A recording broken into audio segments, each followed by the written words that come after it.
Part 2 എടുക്കാം. ഒന്നും കൂടെ ശ്ലോകം വായിച്ച് അർത്ഥം നോക്കി പാർട്ട് 2. അപ്പം എങ്ങനെയാണ് വായിക്കണ്ടേ? സമം ദേവി, ദേവി എന്നുള്ളത് സംബോധനയാണ്, അവിടെ നിർത്തേണ്ടതില്ല, 4 അക്ഷരമായുള്ളൂ. സമം ദേവി സ്കന്ദദ്വിപവദനപീതം, സ്കന്ദദ്വിപവദനപീതം ഒരു പദം. സ്തനയുഗം സമം ദേവി സ്കന്ദദ്വിപവദനപീതം സ്തനയുഗം തവേദം നഖേദം ഹരതു സതതം പ്രസ്നുതമുഖം യഥാലോക്യാശങ്കാകുലിതഹൃദയോ ഹാസജനകഃ സ്വകുംഭൗ ഹേരംബഃ പരിമൃശതി ഹസ്തേന ജഡിതി. ഇവിടെ അർത്ഥം നോക്കിയാൽ സമം ദേവി, അല്ലയോ മഹാദേവി, ഒരുപോലെ, രണ്ടും ഒരേപോലെയുള്ള അല്ലെങ്കിൽ ഏകകാലത്തിൽ ഒരേ സമയം എന്നൊക്കെ അർത്ഥം എടുക്കാം. സ്കന്ദദ്വിപവദനപീതം സ്തനയുഗം, സുബ്രഹ്മണ്യനാലും ഗണപതിയാലും പാനം ചെയ്യപ്പെട്ട തവ ഇതം സ്തനയുഗം, നിന്തിരുവടിയുടെ ഈ സ്തനങ്ങൾ, ഈ 2 സ്തനങ്ങൾ നഹ ഖേദം ഹരതു, ഞങ്ങളുടെ ദുഃഖത്തെ ഹരിക്കട്ടെ. സതതം എല്ലായ്പ്പോഴും, സതനം എന്ന് പറഞ്ഞാൽ എല്ലായ്പ്പോഴും. പ്രസ്നുതമുഖം, പ്രസ്നുതമുഖം പ്രകർഷേണ സ്നുതമായ മുഖത്തോടു കൂടിയത് എന്ന് പറഞ്ഞാൽ മുലക്കണ്ണ് എന്നർത്ഥം. യഥാലോക്യ, ഈ സ്തനദ്വയത്തെ കണ്ടിട്ട്, എന്താണത്? ആ ദേവിയുടെ സ്തനങ്ങളെ, 2 സ്തനങ്ങളെ കണ്ടിട്ട് ആശങ്കാകുലിത ഹൃദയ എന്ന് പറഞ്ഞാലോ, എന്തിനാ ആശങ്ക? ആർക്കാണ് ആശങ്ക? ഹേരമ്പൻ ഗണപതിക്ക് എന്താ ആശങ്ക? തൻ്റെ കുംഭങ്ങളെ, അതായത് തൻ്റെ തലയിലുള്ള 2 മസ്തകങ്ങളെ എടുത്തു കളഞ്ഞോ എന്നുള്ള ഭയം കൊണ്ട് വ്യാകുല ഹൃദയനായിട്ട്, അതാണ് ആശങ്ക വന്നത്. അപ്പം തൻ്റെ 2 കുംഭങ്ങളെ അവിടെ ഇല്ലയോ എന്ന് ആശങ്ക തോന്നിയിട്ട് വ്യാകുല ഹൃദയത്തോടു കൂടിയവനായി ഹാസജനകഃ, ഹാസത്തെ, ചിരിയെ ജനിപ്പിക്കത്തക്കവണ്ണം എന്ന് പറഞ്ഞാൽ മാതാപിതാക്കൾക്ക് ചിരിയെ ഉണ്ടാക്കുന്നവനായിട്ട്, ചിരിപ്പിക്കാനായിക്കൊണ്ട് സ്വകുംഭൗ, തൻ്റെ കുംഭങ്ങളെ, തൻ്റെ തലയിലുള്ള ആ മസ്തകങ്ങളെ ഹേരംബ പരിമൃശതി, മർശനം ചെയ്യുക എന്ന് പറഞ്ഞാൽ ഉരച്ചു നോക്കുക, തടവുക എന്നൊക്കെ അർത്ഥം. ഇവിടെ തടവി നോക്കി, അതായത് തൻ്റെ കുംഭങ്ങൾ 2 മസ്തകങ്ങൾ അവിടെ ഉണ്ടോ എന്ന് തപ്പി നോക്കി തൻ്റെ കൈകളെ കൊണ്ട് വേഗത്തിൽ. എന്തുകൊണ്ട്? തൻ്റെ മസ്തകങ്ങളാണോ അമ്മയുടെ വക്ഷസിലിരിക്കുന്നത്, അത് ഉണ്ടോ അവിടെയെന്ന് ആശങ്കയുണ്ടായി.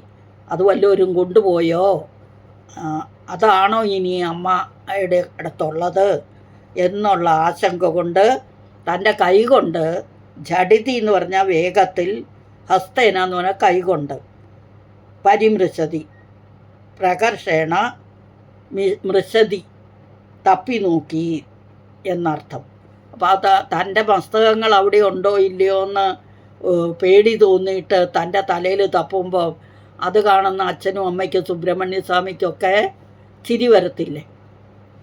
അതാണ് ഹാസജനക എന്ന് പറഞ്ഞത്. അവരെ ചിരിപ്പിക്കത്തക്ക ഇതിൽ മാതാപിതാക്കൾക്ക് ഹാസത്തെ ഉണ്ടാക്കുന്നവനായിട്ട് എന്നർത്ഥം. അപ്പോൾ ഈ ശ്ലോകത്തിൻ്റെ അർത്ഥം എന്താ?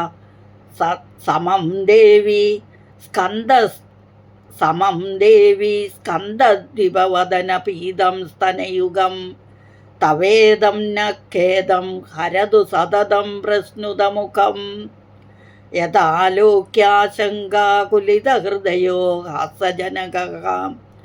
യഥാലോക്യാത്, ഹൃദയ വരെ ഒറ്റപ്പതാണ്. സ്വകുംഭൗ ഹേരംബഃ പരിമൃശതി ഹസ്തേന ജഡിതി. അല്ലയോ മഹാദേവി, സുബ്രഹ്മണ്യനാലും ഗണപതിയാലും ഏകകാലത്തിൽ അല്ലെങ്കിൽ ഒരേപോലെയുള്ള പാനം ചെയ്യപ്പെട്ടതും എല്ലായ്പ്പോഴും സ്തന്യം സ്രവിക്കുന്ന മുഖത്തോടു കൂടിയതും ആയ നിന്തിരുവടിയുടെ ഈ സ്തനദ്വയം, രണ്ട് സ്തനങ്ങൾ ഞങ്ങളുടെ ദുഃഖത്തെ ഹരിക്കട്ടെ. ഗണപതി ഈ സ്തനദ്വയത്തെ കണ്ടിട്ട് എൻ്റെ മസ്തകങ്ങളെ എടുത്തു കളഞ്ഞുവോ എന്നുള്ള ഭയം കൊണ്ട് വ്യാകുലഹൃദയനായി മാതാപിതാക്കൾക്ക് ഹാസത്തെ ഉണ്ടാക്കുന്നവനായിട്ട് വേഗത്തിൽ കൈകൊണ്ട് തൻ്റെ മസ്തകങ്ങളെ തപ്പി നോക്കുന്നു എന്ന് സാരം. അപ്പോൾ ഇവിടെ ഒന്നും കൂടി വിശദീകരിച്ച് പറഞ്ഞാൽ, വിഘ്നരാജനായ എല്ലാ വിഘ്നങ്ങളെയും ഇല്ലാതെയാക്കുന്ന ഗണപതി തൻ്റെ മാതാവിൻ്റെ സ്തനങ്ങളെ കണ്ടിട്ട് തൻ്റെ മസ്തകങ്ങളാണോ അതെന്ന് അമ്മ അടിച്ചു കൊണ്ടുപോയോ, അപഹരിച്ചു കൊണ്ടുപോയോ എന്ന് ശങ്കിച്ച് സങ്കടപ്പെട്ട ആകുലനായിട്ട് തൻ്റെ മാതാപിതാക്കൾക്കും സുബ്രഹ്മണ്യനും ചിരി വരത്തക്കവണ്ണം വേഗത്തിൽ തൻ്റെ കൈകൊണ്ട് തൻ്റെ മസ്തകത്തെ തൊട്ടു നോക്കുന്നു, തടവി നോക്കുന്നു എന്ന് അർത്ഥം. ഇവിടെ കുംഭീന്ദ്ര കുംഭ നികുംഭം, ഭഗവതിയുടെ കുചദ്വയം, ദേവിയുടെ രണ്ട് സ്തനങ്ങളെ പറ്റിയാണ് പറയുന്നത്. കുംഭീന്ദ്ര കുംഭ നികുംഭം. കുംഭീന്ദ്രൻ ആനയാണ്, കുംഭം മസ്തകാണ്, നികുംഭം രണ്ട് മസ്തകങ്ങളെ ദേവിയുടെ സ്തനങ്ങളോട് ഉപമിച്ചിരിക്കുന്നു. അപ്പോൾ എങ്ങനെ ശ്ലോകം വായിക്കും? സമം ദേവി സ്കന്ദദ്വിപവദന പീതം സ്തനയുഗം തവേദം ന ഖേദം ഹരതു സതതം വൃസ്നുതമുഖം. തവ ഇതമാണ് തവേദമായി മാറിയത്. യഥാലോക്യാശങ്കാകുലിത ഹൃദയോ ഹാസജനക. യത് ആലോക്യ ആശങ്കാകുലിത ഹൃദയ, അതാണ് ആ ദായുടെയും കിയായുടെയും ആകാരം വേണം, എന്നാലേ അർത്ഥം ശരിയാവുള്ളൂ. സ്വകുംഭൗഹേരംഭ പരിമൃശതിഹസ്തേന ജഡിതി. എല്ലാവർക്കും അർത്ഥം മനസ്സിലായി എന്ന് വിചാരിക്കുന്നു. അതായത് ദേവിയുടെ സ്തനങ്ങളെ ഗണപതി തൻ്റെ കുംഭങ്ങളോട് മസ്തകത്തോട് ഉപമിച്ച് അതവിടെ ഉണ്ടോ, അതാണോ ദേവിയുടെ എന്ന് അതായത് സ്തനങ്ങളെ ഉപമിച്ചിരിക്കുകയാണ്. അപ്പോൾ ഇതോടുകൂടി നമ്മുടെ ഇന്നത്തെ ക്ലാസ് കഴിഞ്ഞു. അടുത്ത ക്ലാസ്സിൽ അടുത്ത ശ്ലോകവുമായി വരുന്നവരെ ഹരി ഓം. അമ്മേ നാരായണ. സകലം ശ്രീദേവ്യാർപ്പണമസ്തു.